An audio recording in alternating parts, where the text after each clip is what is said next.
akala nila ay habang buhay na akong nakakulong sa kadiliman. Habang hinahalikan ako ni Bruce, amoy ng pabango ni Catherine ang dumidikit sa aking balat.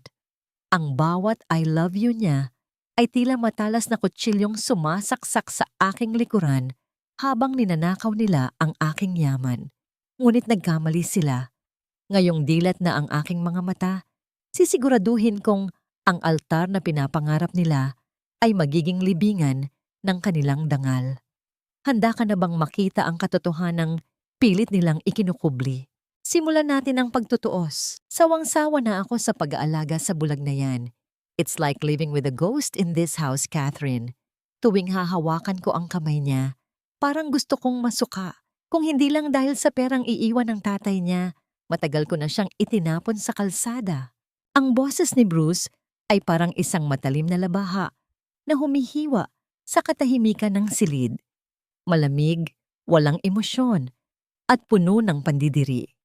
Kasunod nito ay ang mahinang halakhak ni Catherine, ang babaeng itinuring kong kapatid, ang tanging balikat na iniyakan ko nang mawala ang aking paningin. Tiis lang, sweetheart. Malapit na ang kasal. Kapag nakuha mo na ang pirma niya sa lahat ng assets ng mga kumpanya, tayo naman ang magpapakasal. At ang kawawang Shayna, hayaan mo, itatapon natin siya sa isang malayong asylum kung saan wala nang makakarinig sa mga iyak niya. Nakatayo ako sa labas ng bahagyang nakabukas na pinto. Hawak ang isang tray ng mainit na sopas. Ito ang paborito ni Bruce kapag pagod siya mula sa trabaho. Kahit hirap at nangangapa sa dilim, pinilit kong lutuin ito para sa kanya. Ipinagpalit ko ang hapdi ng tumatalsik na mantika sa aking balat para lamang mapagsilbihan ang lalaking aking pinakamamahal. Ngunit sa likod ng pintong ito, sa unang pagkakataon, matapos ang operasyon, hindi na kadiliman ang bumubungad sa akin. Dahan-dahan kong iminulat ang aking mga mata. Ang dating malabong mundo ay biglang naging malinaw, tila isang tabing na hinawi. At doon, sa gitna ng silid na yon, nakita ko sila. Nakita ko si Bruce na nakayakap sa bewang ni Catherine habang ang kanyang mga labi ay nakadikit sa leeg nito. Ang mga mata ni Catherine ay puno ng tagumpay at panunuya habang nakatingin sa direksyon ng pinto. Tila alam niyang naroon ako. Tila alam niyang dinudurog niya ang bawat hibla ng aking pagkatao. Hindi ako makahinga. Ang tray na hawak ko ay tila naging kasing bigat ng isang bundok. Nararamdaman ko ang mabilis na pagtibok ng aking puso. Isang marahas na kaba na tila gustong kumawala sa aking dibdib. Ang aking lalamunan ay nanunuyo at ang bawat salitang binitawan nila ay tila mga huling pako sa aking kabaong. Ang aking mga kamay ay nanginginig, hindi dahil sa bigat ng tray, kundi dahil sa matinding puot at pait na unti-unting lumalason sa aking dugo. Gusto kong sumigaw. Gusto kong pumasok sa loob at isaboy ang mainit na sopas na ito sa kanilang mga mukha. Gusto kong itanong kung kailan pa naging ganito kadilim ang kanilang mga kaluluwa. Ngunit walang tunog na lumalabas sa aking mga labi. Nanatili akong estatwa sa gitna ng pasilyo. Isang bulag na nakakakita, isang biktima na nakasaksi sa sarili niyang bitay. Ang bawat luhang pilit kong pinipigil ay tila naging mga bubog na sumusugat sa aking mga mata. Bakit? Bakit kailangang sa ganitong paraan ko muling makita ang liwanag? Isang sumpa ba ang muling pagkakita kung ang tanging bubungad sa akin ay ang pinakamasakit na katotohanan? Nanatiling nakapikit ang aking puso habang dilat na dilat ang aking mga mata. Ang pag-ibig na itinuring kong sandigan ay isa lamang palang marupok na tulay patungo sa aking kapahamakan.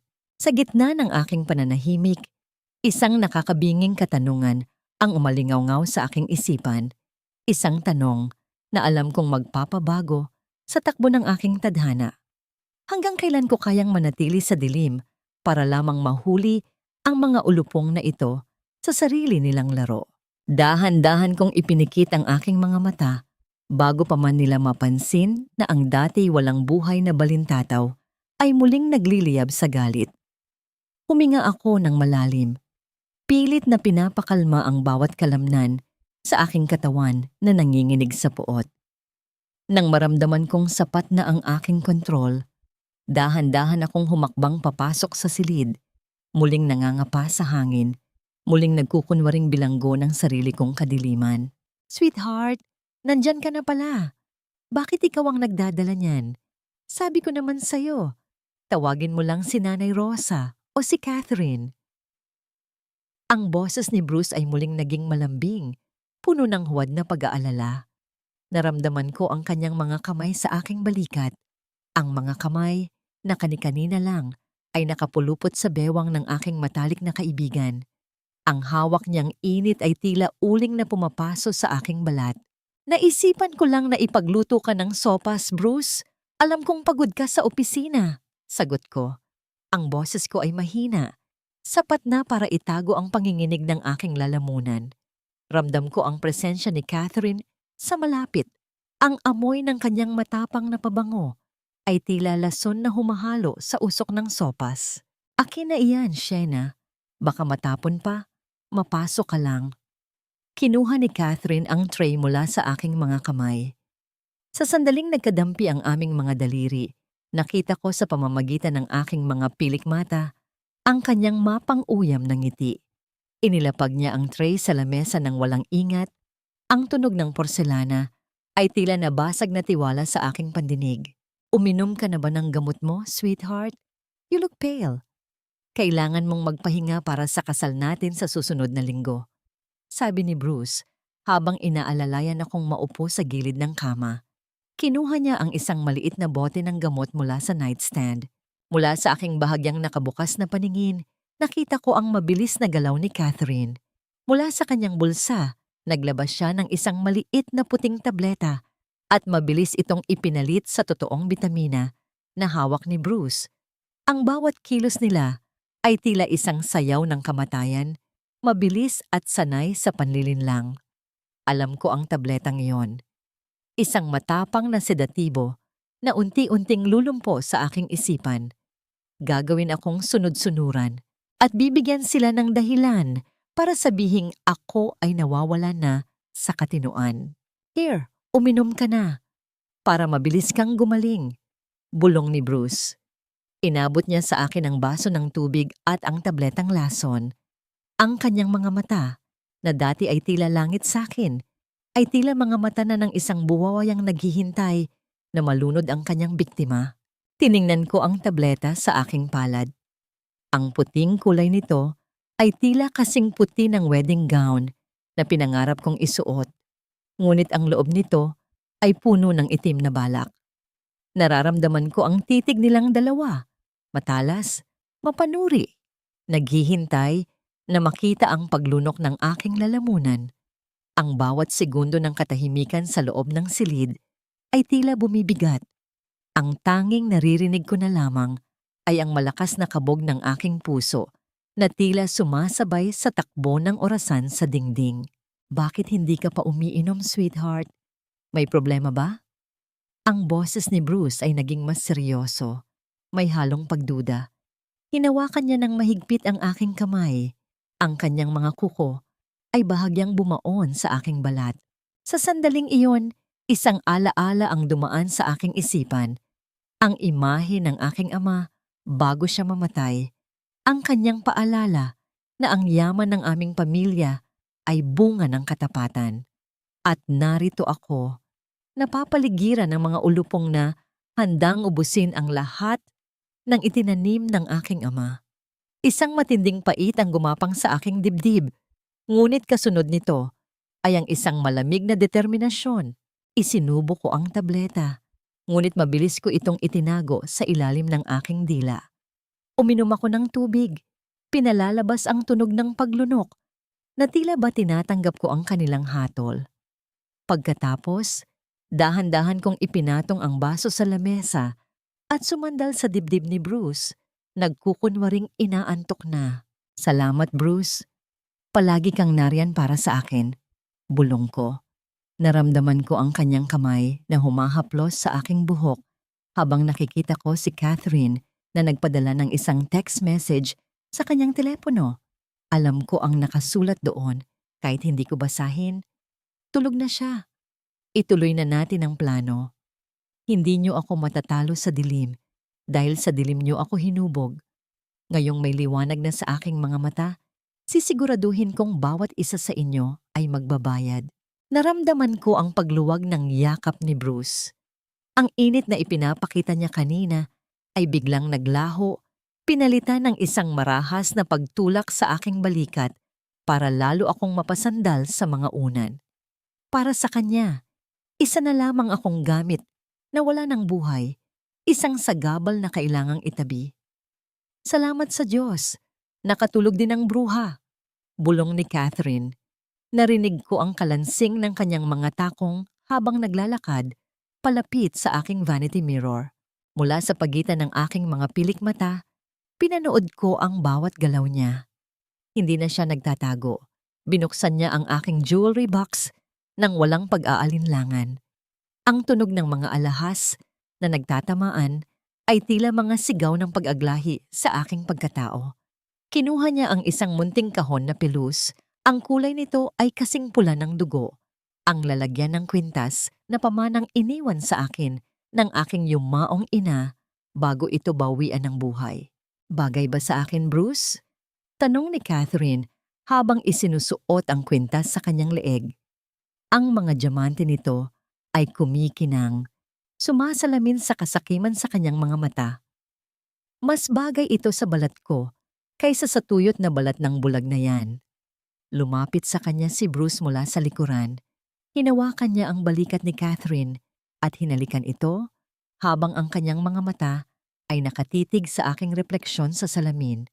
Ang refleksyon ng isang babaeng inaakala nilang tulog at walang malay. Everything looks better on you, Catherine. Konting tiis na lang. Kapag nakuha na natin ang control sa shipping lines, hinding-hindi mo na kailangang magsuot ng mga pinaglumaan niya. Bibilhan kita ng mas mahal pa dyan, sagot ni Bruce. Ang kanyang boses na dati ay tila musika sa aking pandinig ay naging kasing pait na ngayon ng apdo. Pinanood ko silang magyakap sa harap ng salamin sa gitna ng silid na saksi sa lahat ng aking mga pangarap. Ang sakit ay hindi na sapat na salita para ilarawan ang nararamdaman ko. Ito ay isang uri ng pagkapaso na unti-unting bumubutas sa aking kaluluwa. Ang bawat tawa nila ay tila mga latay ng latigo sa aking likuran. Gustong-gusto kong bumangon, hilahin ang buhok ni Catherine at bawiin ang kwintas na kailanman ay hindi dapat dumampi sa kanyang maruming balat. Ngunit nanatili akong matigas. Ang aking kamao ay nakakubli sa ilalim ng kumot, nakakuyom hanggang sa bumaon ang aking mga kuko sa aking palad. Bakit kailangang ituloy pa ang kasal na? Yan sa susunod na linggo? Pwede naman nating makuha ang pera ng wala yan, di ba? Naiiritang tanong ni Catherine habang hinuhubad ang aking kwintas at pabalibag itong ibinalik sa kahon. Hindi ganoon kadali, Catherine. Ang testamento ng tatay niya ay malinaw. Ang mana ay mananatiling naka-trust fund hanggat hindi siya na ikakasal o hanggat hindi na patutunayang wala na siya sa tamang katinuan para humawak ng kumpanya, paliwanag ni Bruce. Iyon ang dahilan kung bakit kailangang ubusin ng gamot na yan ang utak niya. We need her crazy or we need her married to me. After the wedding, we'll declare her incompetent.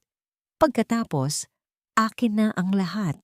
Biglang bumasag sa katahimikan ang malakas na panginginig ng telepono ni Bruce sa ibabaw ng lamesa. Ang tunog nito ay tila isang babala na nagpabilis sa tibok ng aking puso. Agad itong sinagot ni Bruce. Ang kanyang mukha ay biglang namutla. Ang kanyang mga kilay ay nagtagpo sa gitna ng matinding kaba. Ano? Paanong nangyari yan? Akala ko ba ayos na ang lahat ng pirma? Nanatiling tahimik si Catherine, nakatingin ng may pag-aalaala kay Bruce. Pagkalipas ng ilang sandali, ibinaba ni Bruce ang telepono. Ang kanyang kamay ay bahagyang nanginginig. Si Attorney Lim Yoon, bulong ni Bruce. Ang kanyang boses ay puno ng pagkabahala. May bagong codicil sa testamento na ngayon lang lumabas. Kung mapatutunayang ang pagkabulag ni Shena ay hindi dulot ng natural na aksidente, kundi dahil sa kapabayaan o sadyang pananakit, mawawala ang lahat ng karapatan ko sa mana kahit maging asawa pa niya ako. Nanlaki ang mga mata ni Catherine. Ang katahimikan sa loob ng silid ay naging kasing bigat ng isang paparating na bagyo. Nakatitig lang sila sa isa't isa habang ako, sa ilalim ng aking maskara ng pagkabulag, ay nakaramdam ng isang munting kislap ng pag-asa. Ang katarungan ay nagsisimula nang gumapang mula sa dilim. Ngunit ang kasunod na sinabi ni Bruce ang nagpalamig sa aking dugo. Kailangang masigurado nating walang maiiwang ebidensya, Catherine, at may isang tao na nakakaalam ng totoong nangyari sa gabi ng aksidente. Si Nanay Rosa. Kailangan natin siyang patahimikin bago pa siya makapagsalita sa abogado. Narinig ko ang mahinang pagpihit ng trangka ng pinto at ang unti-unting paglayo ng mga hakbang ni na Bruce at Catherine sa pasilyo. Sa sandaling naramdaman kong wala na sila, mabilis kong idinuwal ang tabletang kanina ko pa itinatago sa ilalim ng aking dila. Dumikit ang mapait na lasa nito sa aking lalamunan, ngunit mas matindi ang pait na nanunuot sa aking puso. Papatayin nila si Nanay Rosa. Ang bulong na yon sa aking isipan ay tila isang malamig na hangin ngayong nagpataas ng lahat ng balahibo sa aking katawan. Ang aking mga kamay ay nanginginig habang pilit kong ibinabangon ang aking sarili mula sa kama. Hindi sapat ang sakit na binulag nila ako. Hindi sapat na ninakaw nila ang aking yaman. Ngayon, pati ang kaisa-isang tao na nagmahal sa akin ng tapat ay balak nilang alisin sa mundo. Si Nanay Rosa.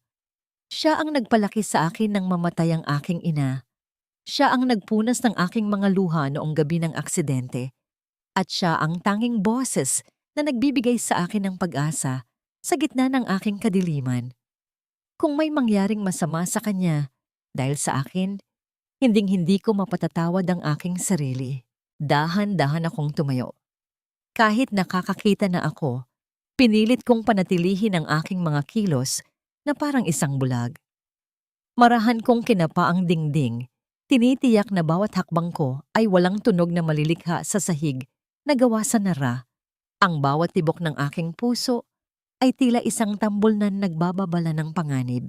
Pagdating ko sa madilim na bahagi ng kusina, nakita ko si Nanay Rosa. Nakaupo siya sa isang maliit na bangko. Hawak ang isang lumang litrato namin nung bata pa ako. Ang kanyang mga balikat ay mahinang yumayanig sa pag-iyak. Ang liwanag mula sa bintana ay nagpapakita ng kanyang mga kulubot na kamay na tila pasan ang lahat ng bigat ng aking mga paghihirap. Nanay, ang mahinang tawag ko. Napaigtad si Nanay Rosa. Agad niyang pinunasan ang kanyang mga mata at tumayo para alalayan ako. Anak, bakit ka bumangon? Gabi na. Dapat ay nagpapahinga ka na. Baka malaman ni Bruce na wala ka sa kama. Hinawakan ko ang kanyang mga kamay. Ang gasgas at magaspang niyang palad ay puno ng init na kailanman ay hindi ko naramdaman kay Bruce. Tumingin ako ng diretso sa kanyang mga mata. Ang unang pagkakataon na nagtagpo ang aming paningin sa loob ng mahabang panahon. Nanay, makinig ka sa akin. Huwag kang magpapakita ng gulat. Bulong ko habang unti-unting lumuluha. Nakakakita na ako, Nay. Pero kailangang manatili itong lihim. Alam ni na Bruce at Catherine ang lahat. Alam nilang may alam ka tungkol sa aksidente at balak kanilang saktan. Nanlaki ang mga mata ni Nanay Rosa. Nakita ko ang takot, gulat at pag-asa na sabay-sabay na dumaan sa kanyang mukha. Nanginginig ang kanyang mga labi.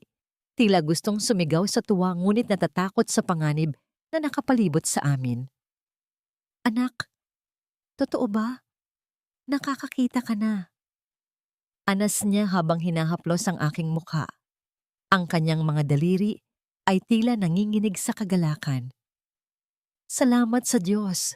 Salamat sa mahal na Birhen. Opo, Nay. Pero kailangan nating mag-ingat, sabi ko habang mas hinihigpitan ang hawak sa kanya. Huwag kang kakain o iinom ng kahit ano na ibibigay nila sa'yo. At bukas, kailangang makaalis ka rito pansamantala nang hindi sila naghihinala. Ngunit bago pa man makasagot si Nanay Rosa, narinig namin ang mabibigat na hakbang ng sapatos ni Bruce na pabalik sa kusina. Ang tunog ng kanyang paglalakad ay tila isang hatol na papalapit. Mabilis akong pumikit at ibinaling ang aking katawan. Nagkukunwaring nangangapa sa lababo para sa isang basong tubig. Ang lamig ng pawis ay nagsisimulang gumapang sa aking noo habang nararamdaman ko ang matalas na titig ni Bruce mula sa pintuan. Anong ginagawa niyo rito sa dilim? Ang boses ni Bruce ay puno ng hinala. Tila isang ahas na naghihintay ng maling galaw ng kanyang biktima. Isang pabigat na bulag. Hindi ko maintindihan kung bakit kailangan mo pang pakasalan ang babaeng ito, Bruce. Wala na siyang silbi, kundi ang ubusin ang pasensya natin sa loob ng bahay na ito. Ang boses na yon ay matinis at puno ng pait. Hindi ko kailangang imulat ang aking mga mata para malaman kung sino ang nagmamay-ari niyon. Si Doña Victorina, ang ina ni Bruce. Ang babaeng buwan-buwan ay humihingi ng milyon-milyon sa kumpanya ng aking ama. Ngunit ngayong wala na akong paningin, tila naging basura na ang tingin niya sa akin. Nakatayo ako sa gitna ng sala, hawak ang isang plorera na pilit kong nililinis. Gusto kong ipakita na kahit ganito ang kalagayan ko, may pakinabang pa rin ako. Ang bawat haplos ko sa glass na plorera ay puno ng pag-iingat. Tila ba ito na lamang ang natitirang piraso ng aking dangal. Ngunit sa bawat salitang lumalabas sa bibig ng aking biyenan, tila unti-unting nababasag ang aking pagtitimpi. Nararamdaman ko ang pag-init ng aking mga pisngi at ang pagsikip ng aking dibdib. Ang bawat panlalait niya ay tila mga karayom na tumutusok sa aking balat. Ang aking mga kamay ay nanginginig at ang hawak kong basahan ay tila naging kasing bigat ng bakal. Gusto kong sumigaw. Gusto kong sabihing alam ko ang lahat ng kanilang kasakiman, ngunit ang aking dila ay nananatiling bilanggo ng aking plano. Ang tanging nararamdaman ko ay ang mabilis na pagdaloy ng pawis sa aking likuran at ang pagkabog ng aking puso na tila gustong kumawala sa aking lalamunan. Bakit ba ang katarungan ay kailangang magdaos ng ganito katagal na pagtitiis? Hanggang kailan ko kailangang lamunin ang sarili kong luha para lamang hindi nila makita ang apoy na nagliliyab sa aking mga mata? Dahan-dahan akong lumingon sa direksyon ng boses ni Doña Victorina. Magandang umaga po, Mama. Pasensya na po kayo kung nagiging abala ako sa inyo. Mahina kong sabi. Pilit na pinatitigas ang aking boses para hindi ito manginig. Huwag mo akong tawaging Mama. Wala akong anak na inutil. Singhal niya. Narinig ko ang kalansing ng kanyang mga mamahaling alahas habang papalapit siya sa akin. At tignan mo nga itong ginagawa mo. Nililinis mo ang plorera pero ang dumi-dumi pa rin. Talagang wala kang silbi. Mula sa gilid ng aking paningin, nakita ko ang pagkuha ni Doña Victorina sa isang tasa ng mainit na tsa na kalalapag lang ni Nanay Rosa sa lamesa. Isang mapanganib na ngiti ang sumilay sa kanyang mga labi. Alam ko ang tingin na iyon, ang tingin ng isang mapangapi na naghahanap ng paraan para saktan ang kanyang biktima. O heto, uminom ka muna ng tsaa para naman mahimasmasan ka, sabi niya sa isang tono na tila nagmamalasakit. Ngunit ang kanyang mga mata ay nananatiling matalas. Inabot niya ang tasa sa akin, ngunit bago ko pa ito mahawakan ng maayos, sinadya niyang bitawan ng tasa. Ang mainit na likido ay tumalsik sa aking mga kamay at braso. Ang hapdi ay agad na gumapang sa aking balat. Tila ba may libo-libong langgam na kumakagat sa akin. Napasinghap ako, ngunit hindi ako gumalaw.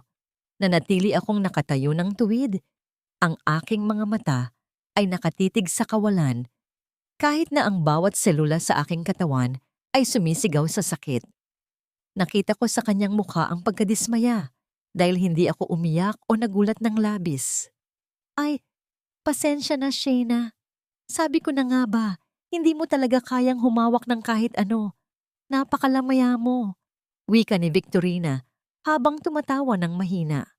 Sa sandaling iyon, lumapit si Nanay Rosa at mabilis na kinuha ang aking kamay para punasan. Nakita ko ang galit sa mga mata ni Nanay Rosa, ang panginginig ng kanyang mga kamay habang tinitignan ang namumulang balat ko. Isang maliit na haplos ng kanyang daliri sa aking palad ang nagsilbing lakas ko. Isang tahimik na mensahe na hindi ako nag-iisa. Ayos lang po ako, Nanay Rosa. Aksidente lang po ang lahat, sabi ko, habang nakatingin ng diretso kay Doña Victorina nang hindi kumukurap. Ang katahimikan sa loob ng sala ay naging kasing bigat ng isang paparating na sakuna. Nakita ko ang bahagyang pagkabahala sa mga mata ng aking biyenan. Tila nagsisimula na siyang magduda kung bakit ang isang bulag ay kayang tumanggap ng ganoong sakit nang walang anumang emosyon sa mukha. Biglang bumukas ang pinto at pumasok si Bruce kasama si Catherine. Ang kanilang mga tawa ay tila mga patalim na muling sumugat sa aking puso.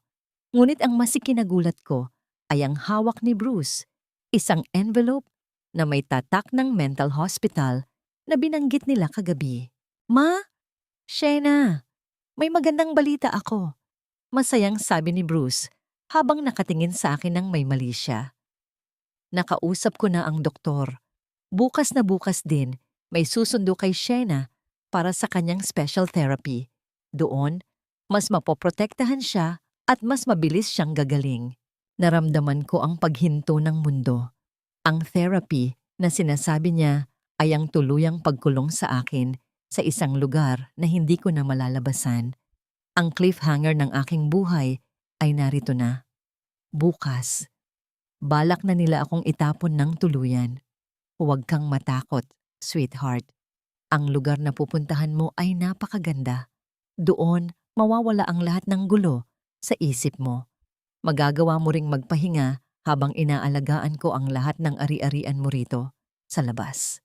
Ang boses ni Bruce ay tila isang malambot na unan, ngunit alam ko na ang bawat salita niya ay punlo na nakaturo sa aking puso.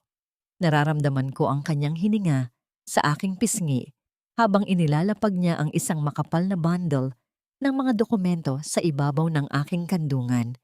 Ang amoy ng tinta at sariwang papel ay humahalo sa amoy ng kanyang kasinungalingan. Mula sa ilalim ng aking bahagyang nakabukas na talukap, nakita ko ang pamagat ng dokumentong nasa tuktok. Special Power of Attorney and Absolute Transfer of Shares. Isang marahas na katotohanan ang sumampal sa akin.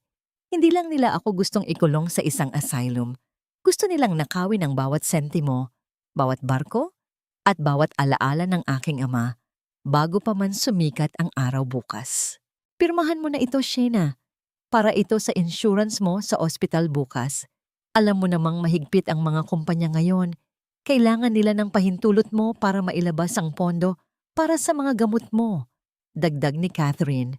Nakita ko siyang nakasandal sa hamba ng pinto. Tila isang buwayang naghihintay na mahulog ang huling piraso ng karne sa kanyang bibig. Ang kanyang mga mata ay naniningkit sa pananabik.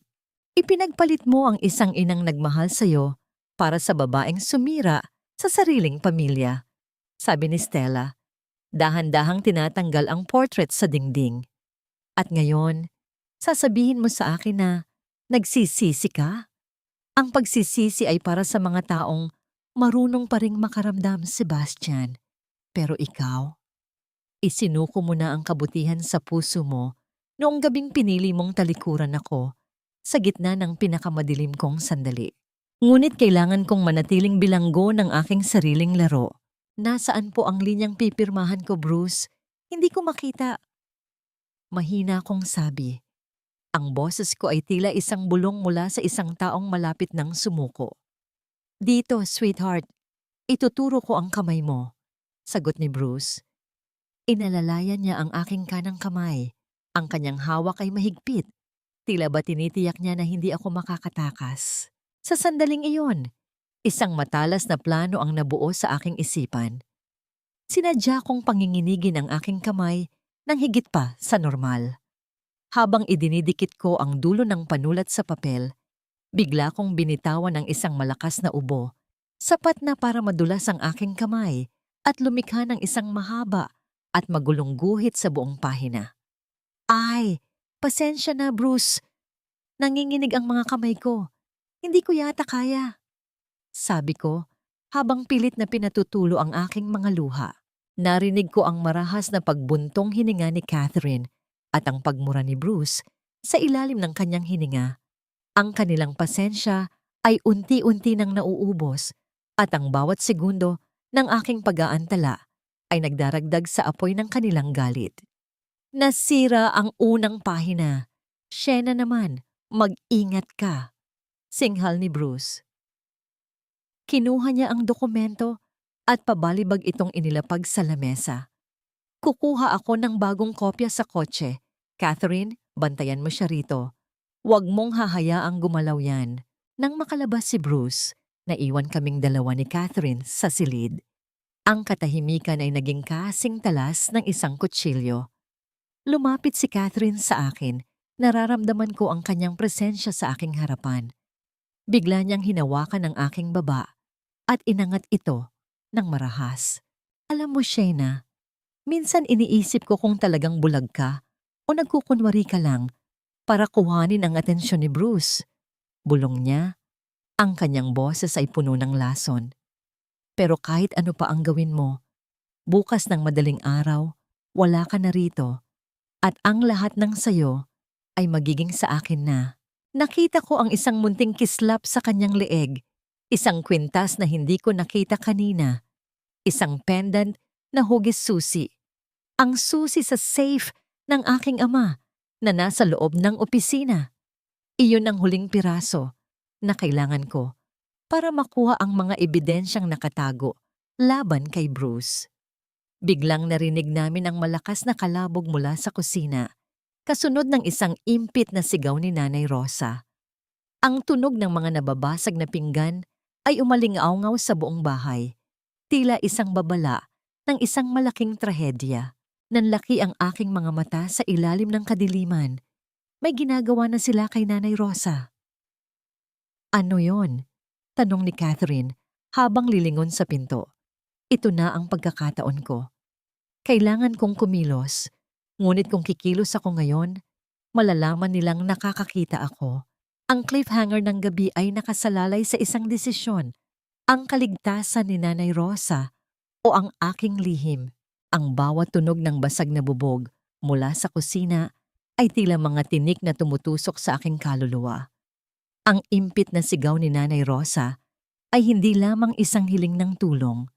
Ito ay ang huling hibla ng aking katinuan na unti-unti nang nalalagot. Stay here, Shayna. Huwag kang gagalaw. Singhal ni Catherine bago siya patakbong lumabas ng silid. Naririnig ko ang mabilis na pagtibok ng aking puso. Isang marahas na tambol na tila gustong kumawala sa aking dibdib. Ang aking mga kamay ay nanginginig, hindi dahil sa takot, kundi dahil sa nag-aalab na galit na nananalaytay sa aking mga ugat. Sa loob ng ilang segundo, nakalimutan ko ang aking papel.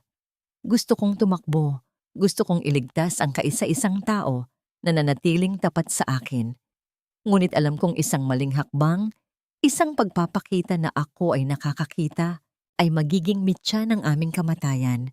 Dahan-dahan akong tumayo, pilit na pinapanatili ang aking mga mata sa kawalan. Nangangapa ako sa hangin, ang aking mga daliri ay humahaplos sa mga kasangkapan habang mabilis akong lumalapit sa direksyon ng kusina. Bawat hakbang ko ay tila paglalakad sa ibabaw ng nagbabagang uling. Nang marating ko ang bukana ng kusina, ang eksenang bumungad sa akin ay nagpadugo sa aking puso. Si Nanay Rosa ay nakahandusay sa sahig, ang kanyang ulo ay malapit sa mga piraso ng nabasag na plato. Nakatayo sa harap niya si Bruce, Ang kanyang mukha ay pulang-pula sa galit, habang hawak ang isang luma at kalawanging piraso ng metal, ang bracky cable ng sasakyang ginamit ko noong gabi ng aksidente. Saan mo ito nakuha? Matanda ka? Bakit ito nasa ilalim ng gamit mo? Bulyaw ni Bruce. Ang kanyang boses ay puno ng panginginig. Isang tanda na ang kanyang sikreto ay unti-unti nang nabubunyag. Iyan ang katotohanan, Bruce. Alam kong pinutol mo ang preno. Nakita kita sa garahe noong gabing iyon. Nanghihinang sagot ni Nanay Rosa. Ang kanyang boses ay puno ng hinagpis, ngunit may kalakip na katapangan. Isang marahas na sampal ang dumapo sa pisngi ni Nanay Rosa. Ang tunog ng palad na tumama sa balat ay umalingaw-ngaw sa buong kusina, kasunod ng muling pagbagsak ng katawan ng matanda sa malamig na semento. "You old fool! You should have stayed quiet!" Sigaw ni Bruce habang itinataas ang kanyang paa. Tila handang saktan muli ang walang laban na matanda. "Bruce, anong nangyayari? Nanay Rosa, nasaan kayo?" Pasigaw kong tanong. Nagkukunwaring natatakot at naliligaw sa gitna ng silid. Ang aking mga mata ay nakatitig sa pader. Ngunit ang bawat kalamnan ko ay handang sumugod. Agad na tumigil si Bruce. Nakita ko ang mabilis na pagbabago sa kanyang mukha. Mula sa pagiging isang halimaw, patungo sa pagpapanggap na isang mapagmahal na asawa. Mabilis niyang itinago ang brake cable sa kanyang likuran. "Wala ito, Shayna. Nadulas lang si Nanay Rosa at nakabasag ng mga plato. Masyado na siyang matanda para magtrabaho. Sweetheart, inaalalayan ko lang siya." Malambing na sabi ni Bruce, ngunit ang kanyang hininga ay humihingal pa rin sa galit. Lumapit ako ng dahan-dahan, nangangapa hanggang sa mahawakan ko ang nanginginig na kamay ni Nanay Rosa. Nararamdaman ko ang basa at malapot na likido sa kanyang noo. Dugo. Ang galit ko ay tila isang bulkang sasabog na, ngunit pinigilan ko ito. Niyakap ko si Nanay Rosa, pilit na itinatago ang aking mga luha sa kanyang balikat. "Nanay, ayos ka lang po ba?" Bulong ko. Nararamdaman ko ang mahigpit na piga ni Nanay Rosa sa aking braso. Isang palihim na senyas. May idinikit siyang maliit at matigas na bagay sa aking palad. Isang memory card. Ito ang ebidensyang kailangan ko. Ito ang dashcam footage na akala ko ay nawala na noong gabi ng aksidente. "Ilayo mo ang matandang iyan sa kanya, Catherine. Dalhin mo na si Shayna sa kwarto." Utos ni Bruce. "Ipinagpalit mo ang isang inang nagmahal sa'yo para sa babaeng sumira sa sariling pamilya," sabi ni Stella. Dahan-dahang tinatanggal ang portrait sa dingding. "At ngayon, sasabihin mo sa akin na nagsisisi ka? Ang pagsisisi ay para sa mga taong marunong pa ring makaramdam, Sebastian. Pero ikaw, isinuko mo na ang kabutihan sa puso mo noong gabing pinili mong talikuran ako sa gitna ng pinakamadilim kong sandali. Alam ko ang likidong yon. Hindi yon pampatulog. Iyon ang gamot na ititurok nila para patahimikin ng habang buhay si Nanay Rosa.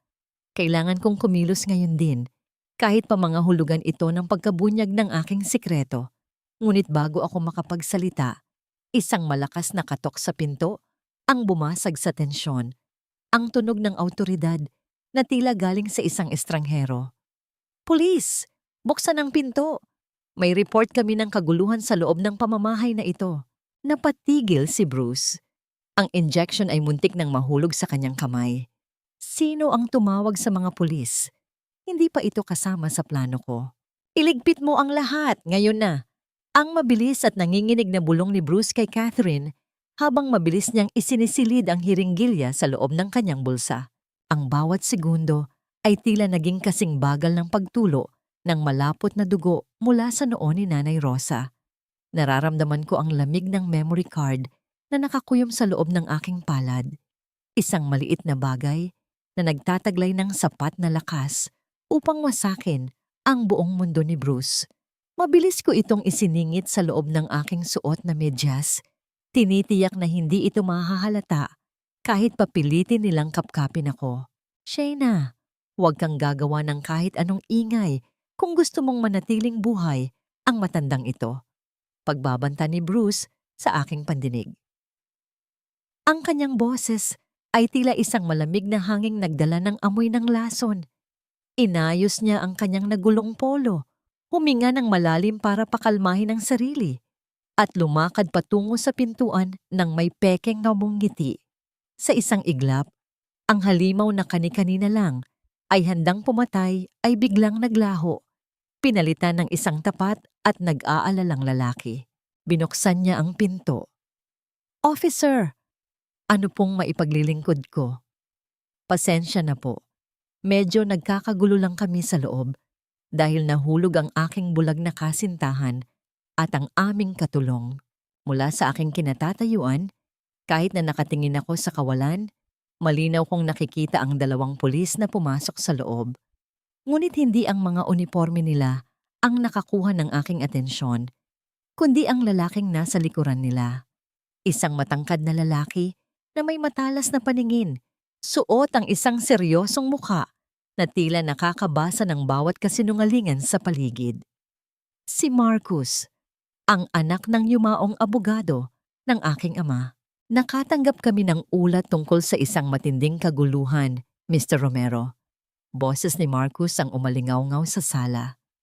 Isang kapitbahay ang nakarinig ng mga sigaw at ang tunog ng nababasag na mga gamit. Bilang legal na kinatawan ng pamilya ni Shayna, may karapatan akong suriin ang kanyang kalagayan. "Marcus, wala namang kailangang ikabahala," sagot ni Bruce.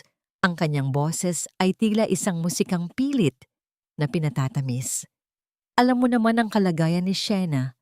Minsan ay natataranta siya sa dilim at si Nanay Rosa ay masyado ng matanda para alalayan siya ng maayos." Naramdaman ko ang paglapit ni Marcus sa akin. Ang kanyang presensya ay tila isang kalasag na biglang humarang sa pagitan ko at ng mga mapagsamantala. "Shayna, naririnig mo ba ako? Ayos ka lang ba?" Gusto kong sumigaw. Gusto kong yakapin si Marcus at sabihin ang lahat ng katotohanan na nakakakita na ako na binalak silang patayin ni Nanay Rosa, na si Bruce ang sumira sa aking buhay. Ngunit nakita ko ang matalas na titig ni Catherine sa akin. Habang ang kanyang kamay ay nakahawak sa isang matalim na piraso ng basag na plato na nakatago sa kanyang likuran, malapit sa leeg ni Nanay Rosa, na kasalukuyang inaalalayan ng isa pang pulis. "Ayos lang po ako, Marcus." Ang mahina kong sagot, pilit na pinatitinig ang boses na tila isang biktima ng trauma. Medyo nahilo lang po ako. "At si Nanay Rosa, nasaktan po ba siya?" "Dinala na siya ng mga pulis sa labas para lapatan ng paunang lunas, Shayna," sabi ni Marcus. Ngunit ang kanyang mga mata ay nanatiling nakatitig kay Bruce. "Mr. Romero, bakit may mga pasa sa braso ni Nanay Rosa na hindi mukhang nakuha sa pagkahulog? At bakit ang amoy ng silid na ito ay parang may kemikal na hindi pangkaraniwan?" Nakita ko ang paglunok ni Bruce. Ang kanyang kumpiyansa ay unti-unti nang nagkakaroon ng lamat. "Gawa-gawa mo lang yan, Marcus. Huwag mong gamitin ang propesyon mo para gumawa ng gulo sa loob ng aking tahanan." "Hindi na ito ang iyong tahanan, Bruce." Ang malamig na sagot ni Marcus habang inilalabas ang isang dokumento mula sa kanyang bitbit na folder. Dala ko ang kautusan mula sa korte. Dahil sa mga kahina-hinalang ulat tungkol sa pagtrato kay Shayna, pansamantalang sinususpinde ang iyong kapangyarihan bilang guardian. Ngayong gabi, sasama sa akin si Shayna. Isang matinding katahimikan ang bumalot sa buong silid. Nakita ko ang pagngangalit ng mga ngipin ni Bruce at ang takot na gumapang sa mukha ni Catherine. Ito ang unang pagkakataon na nakita kong natalo sila sa sarili nilang laro. Ngunit bago pa man kami makahakbang palabas, isang malakas na hiyaw ang narinig mula sa labas. Ang boses ni Nanay Rosa. "Ang preno! Ang sasakyan! Huwag niyong hayaang makatakas ang ebidensya." Sa isang iglap, bago pa man makakilos ang mga pulis, mabilis na kinuha ni Catherine ang isang lighter mula sa lamesa at itinapon ito sa direksyon ng garahe kung saan nakaimbak ang mga lumang kagamitan at ang brake cable na hawak ni Bruce kanina. Ang apoy ay mabilis na gumapang, tila isang gutom na hayop na handang ubusin ang lahat ng katotohanan. Walang aalis dito, sigaw ni Bruce habang mabilis na sinunggaban ng braso ko. Ginagawa akong hostage sa gitna ng namumuong kaguluhan. Ang init ng naglalagablab na apoy ay tila isang dambuhalang hayop na humihinga sa aking batok. Ang bawat lamat ng kahoy na nasusunog ay nagbibigay ng nakakabinging ingay sa loob ng garahe. Ngunit mas malakas pa rin ang kabog ng aking dibdib habang nararamdaman ko ang mahigpit na pagkakasakal ni Bruce sa aking braso. Walang lalapit. Isang hakbang pa, Marcus, at isasama ko ang babaeng ito sa impyerno. Ang hiyaw ni Bruce. Ang kanyang boses ay nanginginig. Puno ng desperasyon ng isang taong alam na ang kanyang mga kasinungalingan ay abo na lamang na tinatangay ng hangin. Mula sa aking bahagyang nakabukas na paningin, nakikita ko ang kulay kahel na liwanag na sumasayaw sa mga dingding. Ang usok ay nagsisimula nang bumalot sa aming paligid, nangingitim at nagpapahirap sa bawat paghinga. Gusto kong umubo, gusto kong itulak si Bruce, ngunit kailangan kong manatiling estatwa, isang bulag na walang magawa, kundi ang manginig sa takot. Bruce, bitawan mo siya. Hindi na ito tungkol sa pera. Buhay na ang nakataya rito. Ang sigaw ni Marcus. Nakikita ko si Marcus sa gitna ng usok. Ang kanyang mukha ay puno ng uling. Ang kanyang mga mata ay nananatiling nakatutok sa akin. Puno ng pag-aalala na tila ako lamang ang tanging mahalagang bagay sa mundong ito. Biglang isang dambuhalang piraso ng nasusunog na kisame ang bumagsak sa pagitan namin. Ang init ay tila humahalik sa aking balat at ang usok ay naging kasing kapal ng pader. Sa gitna ng kaguluhan, nakita ko si Catherine na mabilis na tumatakas palabas. Dala ang kanyang bag na tila walang pakialam kung mamatay man kami sa loob. Halika rito, Shena! Sa likod tayo dadaan! Marahas akong hinila ni Bruce patungo sa mas malalim na bahagi ng garahe kung saan ang apoy ay mas matindi. Dahil sa kapal ng usok, hindi niya napansin na ang tinatahak naming landas ay diretso sa isang bunton ng mga kemikal at pintura. Bruce, hinto! May sasabog dyan! Ang babala ni Marcus habang pilit niyang tinatawid ang naglalagablab na harang. Sa sandaling iyon, nakita ko ang isang mabigat na istante ng mga kagamitan na unti-unti nang nawawalan ng balanse sa itaas ni Bruce. Kung hindi ako kikilos, madadamay ako sa pagbagsak nito. Sa isang mabilis na desisyon, sinadya kong matisod sa isang nakakalat na lata dahilan upang mapabitaw si Bruce sa aking braso. Shena! Ang sabay na sigaw ni na Bruce at Marcus. Bumagsak ako sa sahig. Nararamdaman ang matigas at mainit na semento. At doon, sa gitna ng panganib, nakita ko ang kabayanihan ni Marcus. Sa halip na umiwas, tumalon siya patungo sa aking direksyon. Ginamit niya ang sarili niyang katawan bilang pananggalang nang tuluyang bumagsak ang istante. Isang malakas na pagyanig ang naramdaman ko sa sahig. Nakita ko ang pagngangalit ng mukha ni Marcus sa sakit habang ang mabigat na bakal ay tumama sa kanyang balikat. Inilalayo ako mula sa tiyak na kapahamakan. Ang kanyang mga mata ay nagtagpo sa aking mga mata. At sa sandaling iyon, alam kong naramdaman niya. Naramdaman niyang nakakakita ako. Takbo na, Shena. Lumabas ka na. Ang mahinang bulong ni Marcus, ang kanyang boses ay puno ng paghihirap. Si Bruce, sa kabilang dako, ay tila nawala na sa katinuan. Sa halip na tulungan kami, mas pinili niyang kuhanin ang isang nasusunog na kahon na sa tingin niya ay kinaroroonan ng mga dokumento at mabilis na tumakbo palayo sa apoy. Iniiwan kaming dalawa sa gitna ng impyerno. Nararamdaman ko ang init na unti-unting kumakain sa bawat sulok ng silid. Ang memory card sa loob ng aking medyas ay tila nagpapaalala sa akin na hindi pwedeng dito matapos ang lahat. Kailangan kong iligtas si Marcus, pero kung gagamitin ko ang aking lakas, at paningin para buhatin siya. Tapos na ang aking pagkukunwari. Ang cliffhanger ng aking buhay ay muling kumatok. Iiwan ko ba ang lalaking nag-alay ng buhay para sa akin? O tatapusin ko ang aking lihim para iligtas siya kahit pa mga hulugan ito na malalaman ni Bruce ang katotohanan bago ko pa siya tuluyang mapabagsak? Hindi kita iiwan, Marcus. Hindi ngayong gabi at hinding-hindi sa ganitong paraan.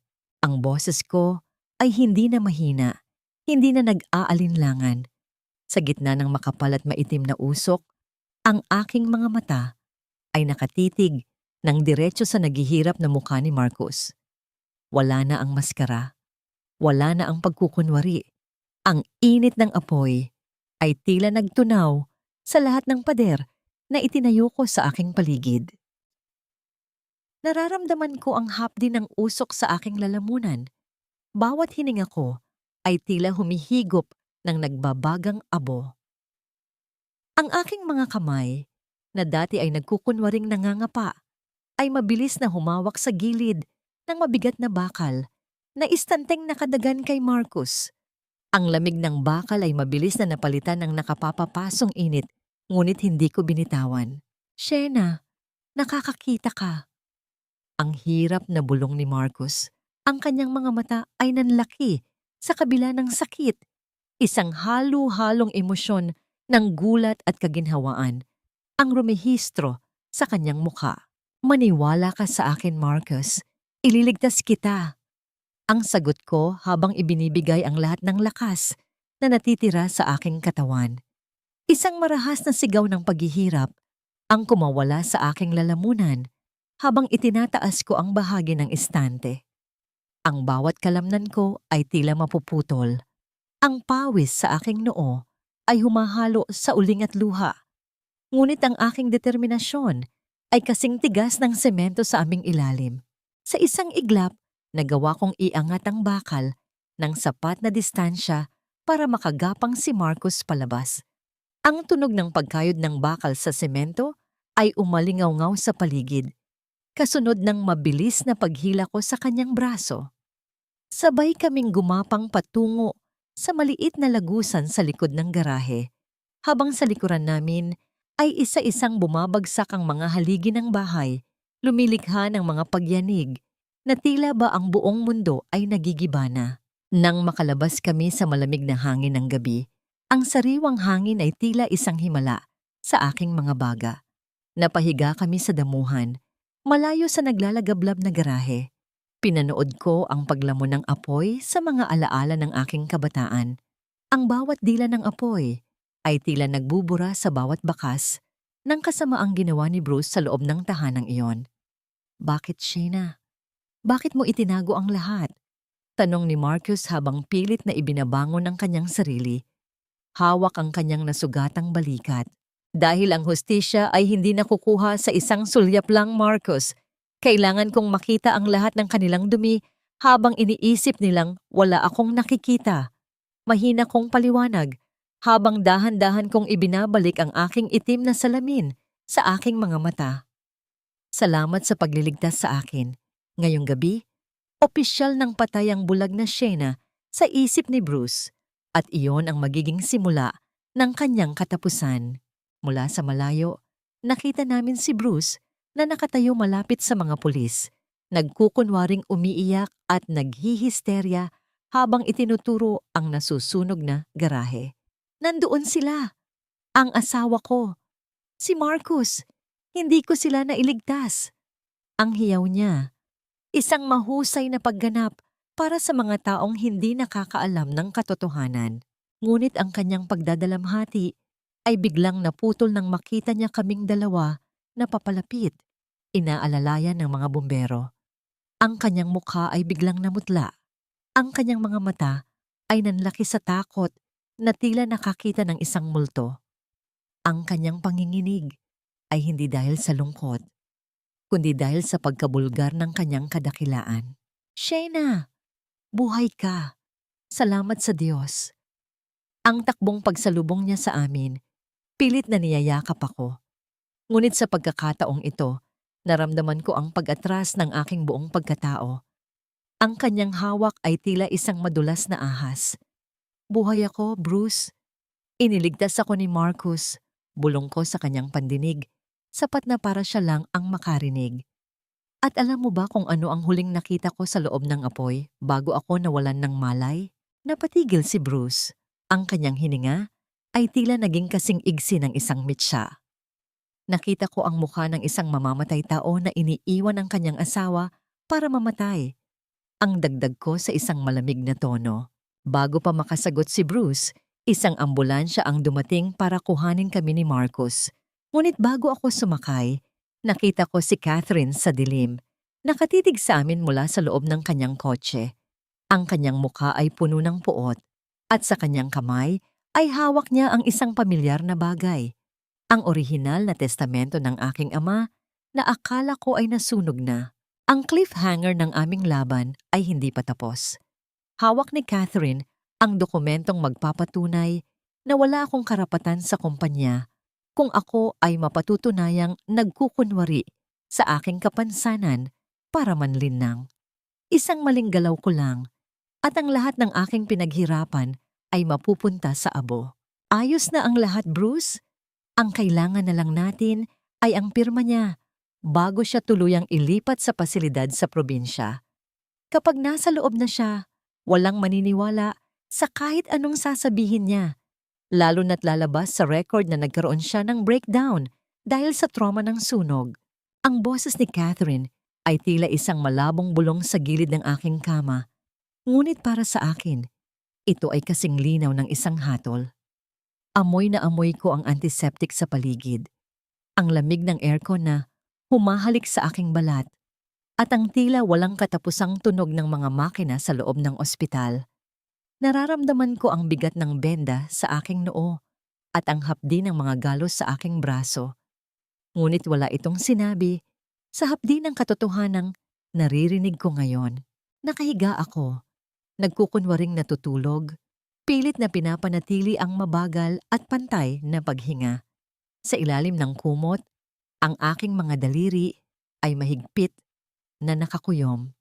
Ang memory card na inabot ni Nanay Rosa ay ligtas na nakatago sa loob ng maliit na tahi sa aking unan na ginawa ko habang wala ang mga nurse. Siguraduhin mong hindi makakalapit ang Marcus na yon, sagot ni Bruce. Narinig ko ang paghila niya ng upuan. Ang tunog ng bakal na kumiskis sa sahig ay nagpataas ng balahibo sa aking likuran. Masyado siyang maraming alam. Mabuti na lang at nasa kabilang ward siya at hindi makabangon dahil sa tinamong sugat. Don't worry, sweetheart. Hawak ko ang dokumentong kailangan natin. Dagdag ni Catherine. Narinig ko ang kalansing ng kanyang mga bracelet. Ang original na testamento ay nasa akin na. Kung susubukan ni Shayna na magmalinis o patunayang nakakakita na siya, ilalabas natin ang probisyon tungkol sa panlilinlang sa mana. She will lose everything and we will still win. Nararamdaman ko ang marahas na pagpintig ng aking sentido. Ang bawat salita nila ay tila mga dagok na nagpapaguho sa aking mundo. Isang maling galaw, isang sulyap na hindi ko mapigilan, at lahat ng sakripisyo ni Nanay Rosa at Marcus ay mawawalan ng saysay. Ang aking lalamunan ay nanunuyo. At ang bawat lunok ko ay tila may kasamang asidong bumubutas sa aking dibdib. Paano naging ganito kalupit ang mga taong pinagkatiwalaan ko ng aking buhay? Biglang bumukas ang pinto ng silid ng walang pasabi. Ang marahas na pagtama ng pinto sa pader ay nagpagulat kay Bruce at Catherine. Nasaan ang anak ko? Nasaan ang pera? Ang matinis at magaralgal na boses ni Doña Victorina ay pumuno sa apat na sulok ng kwarto. Nakita ko sa pamamagitan ng aking mga pilik mata ang kanyang maringal ngunit magulong anyo. Wala siyang pakialam sa kalagayan ko. Ang tanging nakikita niya ay ang posibilidad na mawala ang kanyang luho. Ma, tumahimik ka.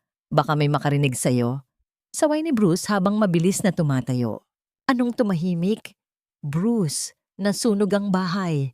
Ang alahas ko, ang mga gamit ko, lahat naging abo. Paano na tayo? Kailangan nating makuha ang pirma ng bulag na yan Ngayon din, sigaw ni Victorina habang tinuturo ang aking kama. Lumapit siya sa akin at naramdaman ko ang bigat ng kanyang kamay na yumugyog sa aking balikat. Shena, gising! Pirmahan mo na ang mga papeles na ito kung ayaw mong mabulok sa kalsada.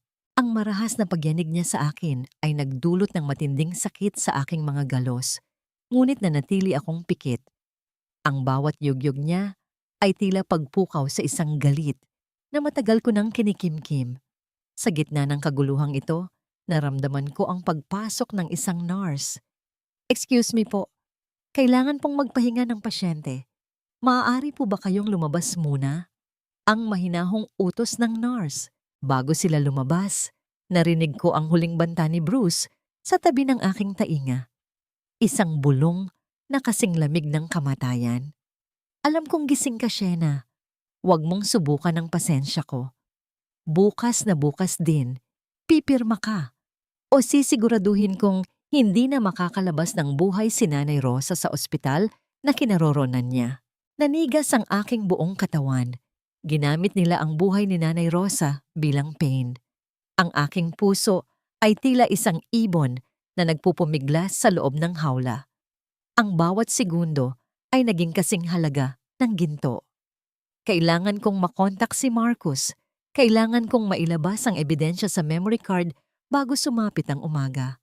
Ngunit paano ako kikilos kung ang bawat sulok ng kwartong ito ay binabantayan ng mga mata ng mga ulupong?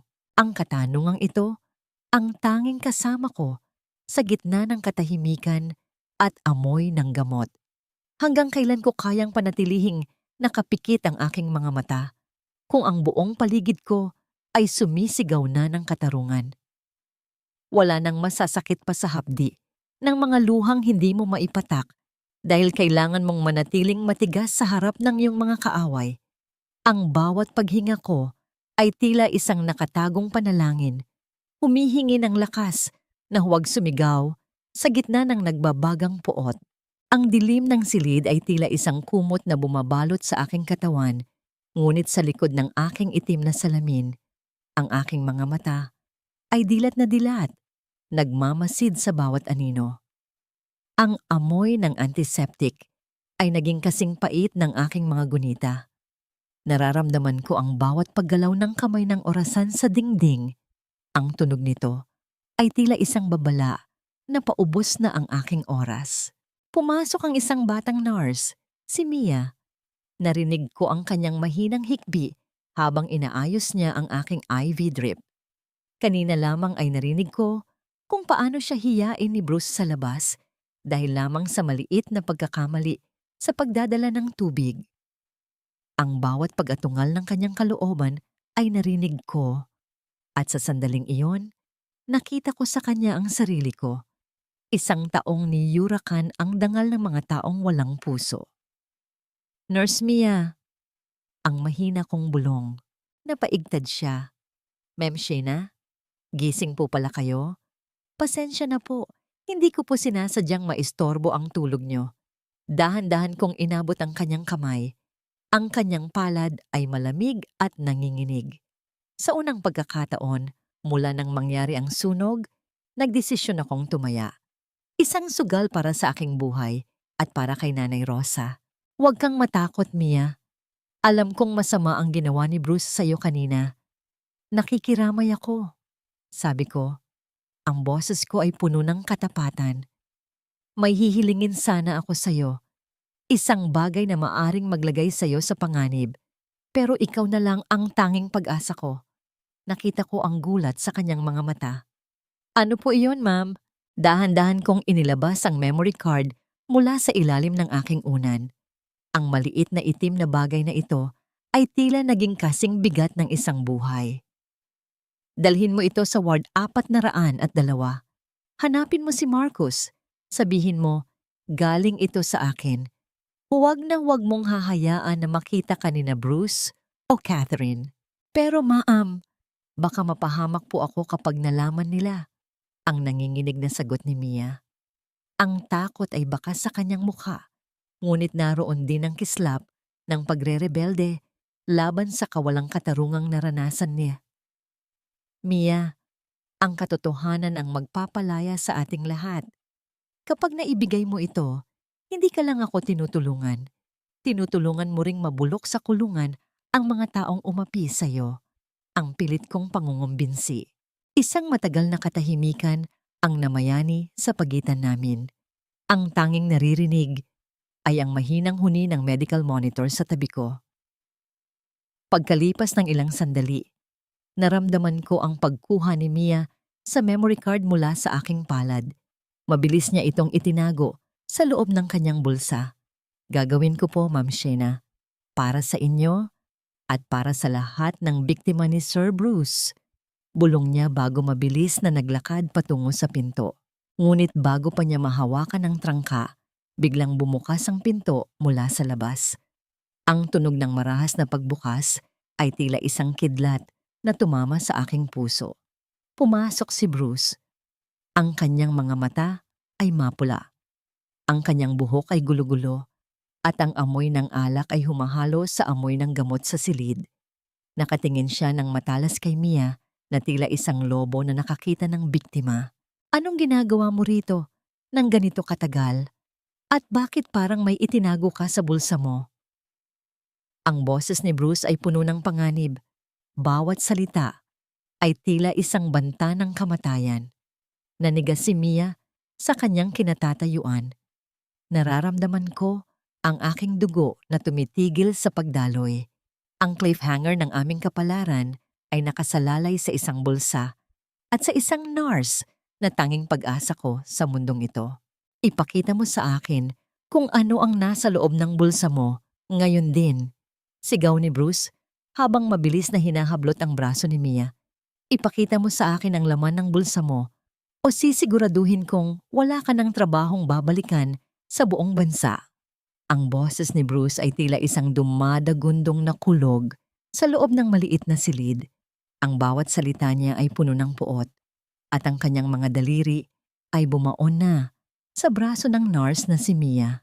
Nararamdaman ko ang pagsikip ng aking dibdib. Ang bawat hininga ko ay tila isang matalim na bubog na bumabara sa aking lalamunan. Kung mahuhuli si Mia, hindi lang ang ebidensya ang mawawala, pati ang huling pagkakataon ko na mabigyan ng katarungan si Nanay Rosa ay maglalaho na parang usok. Ang aking mga kamay ay nanginginig sa ilalim ng kumot at ang bawat patak ng pawis sa aking noo ay tila asidong tumatagas mula sa aking takot. Kailangan kong gumawa ng paraan. Ngayon din, Bruce, nasaan ka? Bakit ka sumisigaw? Ang sakit! Ang sakit ng ulo ko! Ang bigla kong hiyaw. Kasunod ng marahas na paggalaw ng aking katawan sa kama. Sinadya kong sipain ang metal na harang ng aking higaan. Lumikha ito ng isang matinis at nakakabinging tunog na umalingaw-ngaw sa buong silid. Sinadya kong itapon ang baso ng tubig sa gilid ng lamesa. Ang tunog ng pagkabasag ng bubog sa sahiga ay tila isang babala. Hindi ako makahinga, Bruce. Saklolo! Tulungan niyo ako. Nagtagumpay ang aking plano. Nabitawan ni Bruce ang braso ni Mia dahil sa gulat. Mabilis siyang lumapit sa akin, ang kanyang mukha ay puno ng inis at pagkalito. Shena, ano ba? Tumahimik ka nga. Mia, asikasuhin mo siya. Bilisan mo. Mabilis na lumapit si Mia sa akin. Nakita ko sa kanyang mga mata ang pasasalamat sa gitna ng kanyang panginginig. Habang nagkukunwari siyang inaayos ang aking oxygen mask, mabilis ko siyang tinulak ng bahagya patungo sa pinto. Go. Now. Ang halos hindi marinig na bulong ko sa likod ng maskara. Hindi na nag-aksaya ng panahon si Mia. Mabilis siyang lumabas ng silid habang si Bruce ay abala sa pag-aayos ng mga nabasag na gamit sa sahig. Ang tunog ng pagsasara ng pinto ay tila isang himala na nagbigay sa akin ng kaunting pag-asa. Samantala, sa kabilang ward, narating ni Mia ang kwarto ni Marcus. Hingal na hingal siya. Ang kanyang puting uniforme ay bahagyang gusot mula sa pakikipagbuno kay Bruce. Attorney Marcus, Galing po kay Ma'am Shena. Bulong ni Mia habang iniaabot ang maliit na memory card sa nanginginig na kamay ni Marcus. Kinuha ni Marcus ang card. Ang kanyang mukha na puno ng benda ay biglang nagliwanag sa determinasyon. Salamat, Mia. Sabihin mo kay Shena, huwag siyang susuko. Hawak ko na ang susi sa kanilang pagbagsak. Ngunit sa loob ng aking silid, ang panganib ay muling bumalik. Pumasok si Catherine, bitbit ang isang pamilyar na itim na folder. Ang kanyang ngiti ay kasing talas ng isang labaha at ang kanyang mga mata ay naniningkit sa tagumpay. Bruce, ayos na ang lahat. Narito na ang pirma ng doktor na nagdedeklarang hindi na matino ang pag-iisip ni Shena dahil sa trauma. Wika ni Catherine habang iwinawagayway ang mga papel. At hulaan mo kung sino ang nasa baba. Ang ambulansya mula sa pasilidad. Sa loob ng 10 minuto, mawawala na ang sakit ng ulo natin habang buhay. Naramdaman ko ang paghinto ng tibok ng aking puso. Ang bawat salita nila ay tila isang malaking pader na unti-unting gumigiba sa aking pag-asa. Wala pa si Marcus, wala pa ang mga pulis, at ang mga ulupong na ito ay handa nang itapon ako sa isang buhay na impyerno. Halika na, sweetheart. Oras na para sa iyong long vacation. Bulong ni Bruce sa aking tainga habang nararamdaman ko ang pagpasok ng 2 lalaking nakaputi na may dalang mahabang stretcher. Ang huling cliffhanger ng aking kalayaan ay narito na. Paano ko mapipigilan ang paglipat sa akin kung ang bawat batas at papel ay nasa panig na ng aking mga kaaway? Isang malakas na tunog ng sirena ang narinig mula sa labas, ngunit hindi ko alam kung ito ba ang aking kaligtasan o ang aking huling hantungan. Walang kasing lamig ang bakal ng stretcher na humahalik sa aking likuran, tila ba isa itong kabaong na gawa sa metal na unti-unting tumatapos sa aking huling pag-asa. Nararamdaman ko ang mahigpit na pagkakatali ng mga leather straps sa aking mga braso at binti. Ang bawat paghigpit ng lock ay tila isang hatol na nagsasabing wala na akong kawala, na ang aking tinig ay tuluyan ng lulunurin ng mga pader ng pasilidad na pupuntahan ko. Ang boses ni Bruce ay narinig ko sa aking itaas, puno ng wad na lungkot habang kausap ang mga nurse sa hallway. Pasensya na kayo, kailangan nating bilisan. Masyado siyang naging marahas kanina. Baka saktan niya ang sarili niya kapag hindi natin siya nailipat agad. Ramdam ko ang pag-andar ng stretcher. Ang tunog ng mga gulong na umiingit sa makinis na sahig ng ospital ay tila isang malungkot na kanta ng pamamaalam. Sa likod ng aking itim na salamin, ang aking mga mata ay nakapikit ng mariin. Ang bawat yanig ng stretcher sa sahig ay nagpapadama sa akin ng matinding pagkahilo, ngunit mas matindi ang pagkasuklam na nananalaytay sa aking dibdib. Bye-bye, Shena. Don't worry, dadalawin kita. Siguro pagkatapos ng honeymoon namin ni Bruce, ang bulong ni Catherine sa aking tabi. Naramdaman ko ang haplos ng kanyang mga daliri sa aking pisngi. Isang haplos na kasing lamig ng isang ahas. Ang amoy ng kanyang pabango ay tila isang lason na pilit kong iniiwasang malanghap. Pagdating sa lobby ng ospital, narinig ko ang mas malakas na ingay ng mga tao. Ang amoy ng labas, ang init ng araw na tumatama sa glass doors ay nagparamdam sa akin na malapit na ang katapusan ng aking kalayaan. Ngunit bago pa man kami makalabas, isang malakas at matikas na boses ang bumasag sa plano ng mga ulupong. Hinto! Walang lalabas sa pasyenteng yan. Naramdaman ko ang biglang paghinto ng stretcher. Ang tunog ng sapatos na mabilis na naglalakad sa sahig ay papalapit sa amin. Si Marcus. Marcus, ano na namang pakialam mo rito? May hawak kaming legal na dokumento. Ang asawa ko ay kailangang gamutin. Ang bulyaw ni Bruce, ang kanyang boses, ay puno na ng desperasyon at galit. Ang asawa mo? O ang biktima mo, Bruce? Ang malamig na sagot ni Marcus. Hawak ko na ang resulta ng pagsusuri mula sa isang independiyenteng lupon ng mga doktor. Ang iyong hawak na medical certificate ay peke at binayaran mo lang si Dr. Santos para ilabas iyon. Wala kang ebidensya! Hiyaw ni Catherine. Ang kanyang boses ay nagsisimula ng mabasag sa takot. Ngunit hindi si Marcos ang sumagot. Ang tunog ng isang wheelchair na dahan-dahang gumugulong ang kumuha ng atensyon ng lahat. Ang bawat ikot ng gulong nito sa sahig ay tila isang tunog ng hustisya.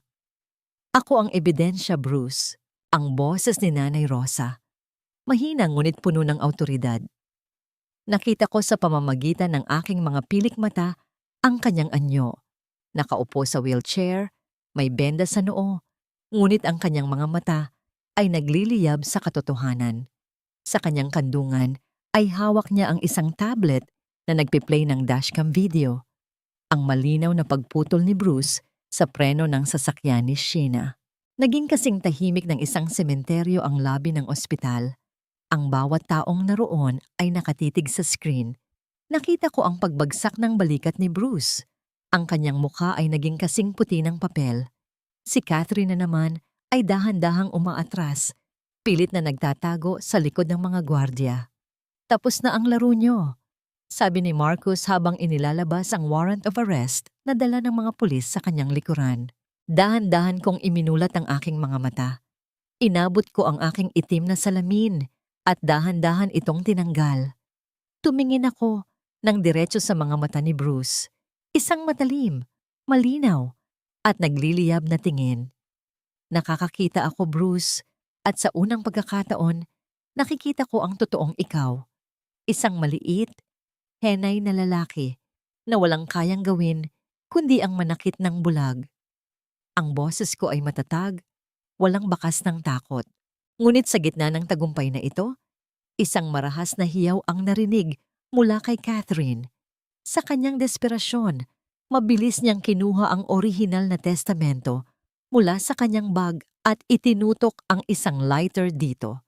Kung hindi ito mapupunta sa amin, walang makikinabang dito. Susunugin ko ito. Sigaw niya habang ang apoy ay nagsisimula nang humalik sa gilid ng mahalagang papel. Ang cliffhanger ng aming kapalaran ay muling nanganib.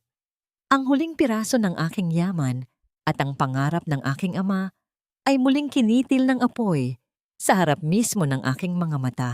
Ang bawat abo na nalalaglag mula sa nasusunog na papel ay tila mga huling piraso ng kadilimang bumalot sa aking buhay.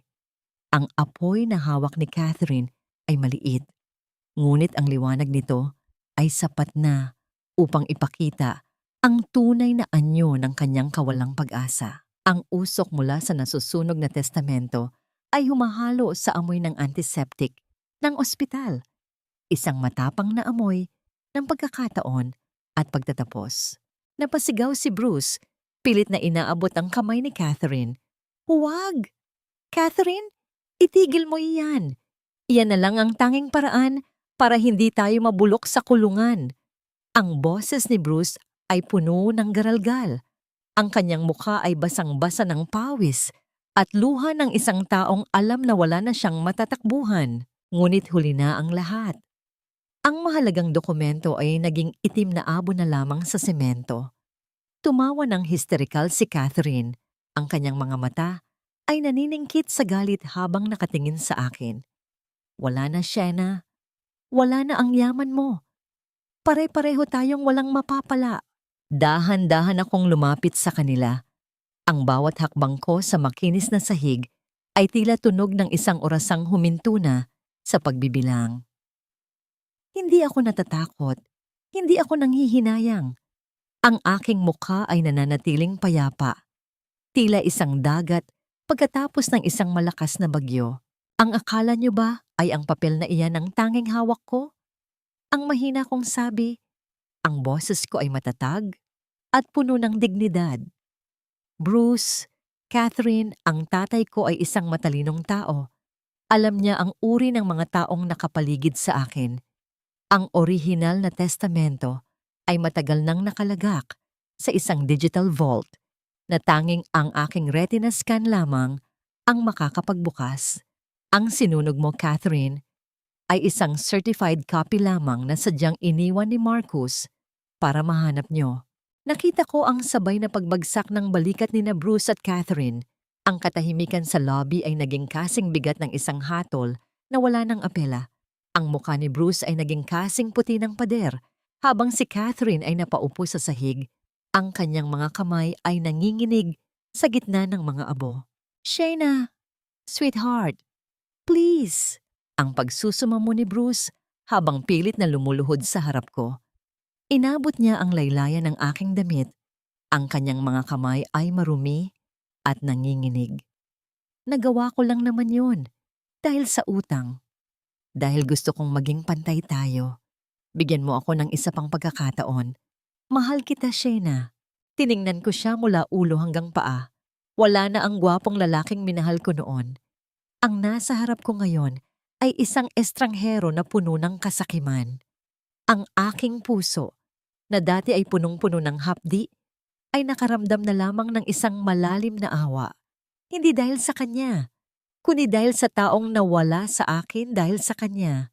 Ang pag-ibig ay hindi nananakit, Bruce. Ang pag-ibig ay hindi bumubulag sa katotohanan. Ang malamig kong sagot, ibinigay ko sa iyo ang lahat, pero ang tanging gusto mo ay ang mga bagay na maaari mong nakawin.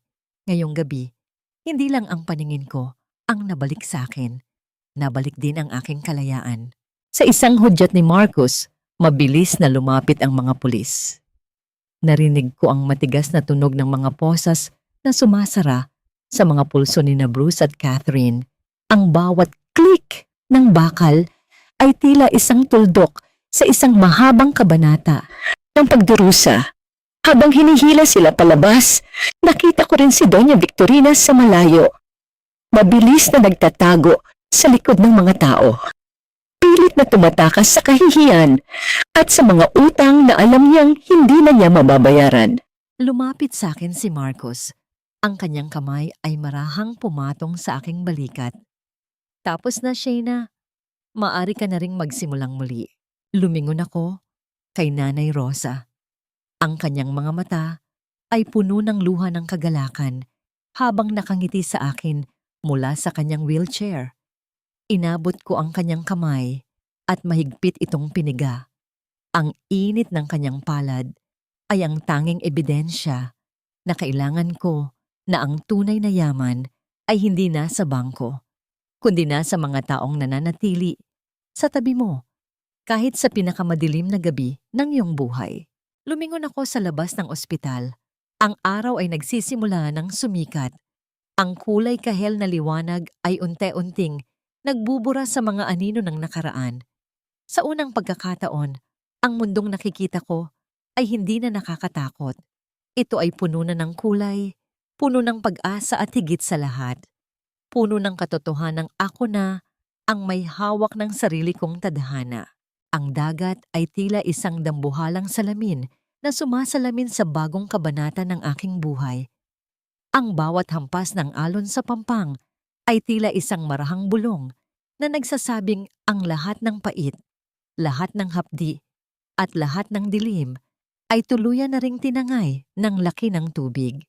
Wala na ang amoy ng usok, wala na ang lamig ng bakal ng ospital, at higit sa lahat, wala na ang bigat ng panlilinlang na dati ay tila isang tanika lang nakagapos sa aking mga paa. 6 na buwan na ang lumipas mula ng gabing iyon sa labi ng ospital. Ngayon, nakatayo ako sa balkonahe ng aming rest house sa Batangas. Pinapanood ang pagsikat ng araw, ang bawat kulay ng langit, mula sa malalim na asul hanggang sa naglalagablab na ginto, ay isa-isa kong ninanamnam. Dati, ang akala ko ay sapat na ang makakita muli, ngunit mas mahalaga pala ang matutunang tumingin ng may kapayapaan sa puso. Anak, nakahanda na ang almusal. Ang paborito mong sinangag at tuyo ay naghihintay na sa lamesa. Ang malambing na tawag ni Nanay Rosa. Lumingon ako at ngumiti. Wala na ang benda sa kanyang noo at ang kanyang mukha ay puno na ng sigla. Hindi na siya ang takot na katulong sa bahay ni Bruce. Siya na ngayon ang tumatayong tagapamahala ng aking tahanan, ang aking tunay na pamilya.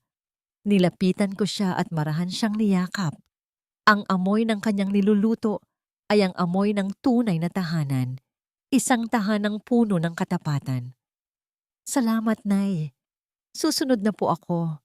Sagot ko habang hinahaplos ang kanyang kamay. Sa kabilang dako ng aking isipan, hindi ko maiwasang maalala ang huling balita tungkol sa kanila. Si Bruce at Catherine ay kasalukuyang nagdurusa sa loob ng malamig na rehas. Ang kanilang bawat araw ay puno ng pagsisisi at pag-aaway. Sinisisi ang isa't isa sa kanilang kinahantungan. Si Doña Victorina naman ay bumalik sa hirap. Naninirahan sa isang maliit na paupahan, malayo sa luhong ninakaw niya mula sa akin. Hindi ko sila kinamumuhian. Ang galit ay isang uri ng kadiliman na ayaw ko nang muling maranasan. Pinatawad ko na sila. Hindi dahil deserve nila ang patawad, kundi dahil deserve ko ang kapayapaan. Isang pamilyar na tunog ng mga yabag sa buhangin ang kumuha ng aking atensyon.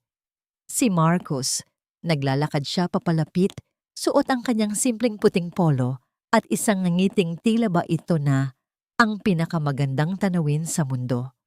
Bit-bit niya ang isang makapal na folder, ang mga plano para sa Shena's Vision Foundation, ang center na itinayo namin para sa rehabilitasyon ng mga bulag.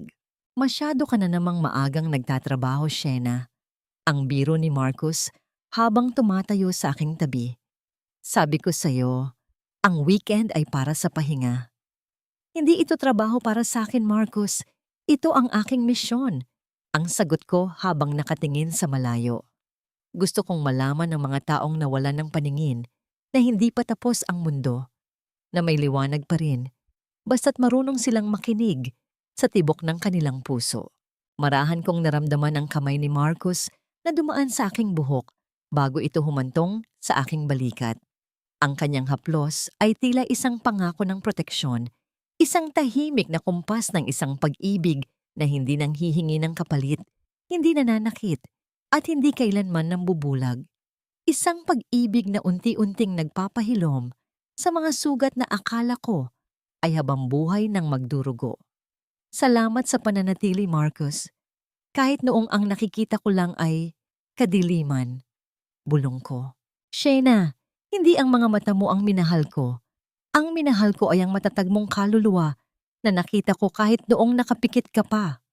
Ang sagot niya, ang boses ay puno ng lalim at katapatan. Humarap ako sa kanya at sa ilalim ng maliwanag na sikat ng araw, hindi na ako natatakot na makita ang hinaharap. Ang bawat pait ng kahapon ay naging pataba sa lupa para sa isang mas masaganang bukas. Natutunan ko na ang tunay na katarungan ay hindi lamang sa pagkakakulong ng mga nagkasala, kundi sa pagbangon ng biktima ng mas matatag kaysa dati. Ang aking pangalan ay Shena. Dati akong nabulag ng pag-ibig at pinagkaitan ng liwanag. Ngunit ngayon, dilat na ang aking mga mata. At sa unang pagkakataon, ang aking nakikita ay hindi na ang mga anino ng kataksilan, kundi ang walang hanggang pag-asa na hatid ng isang bagong umaga.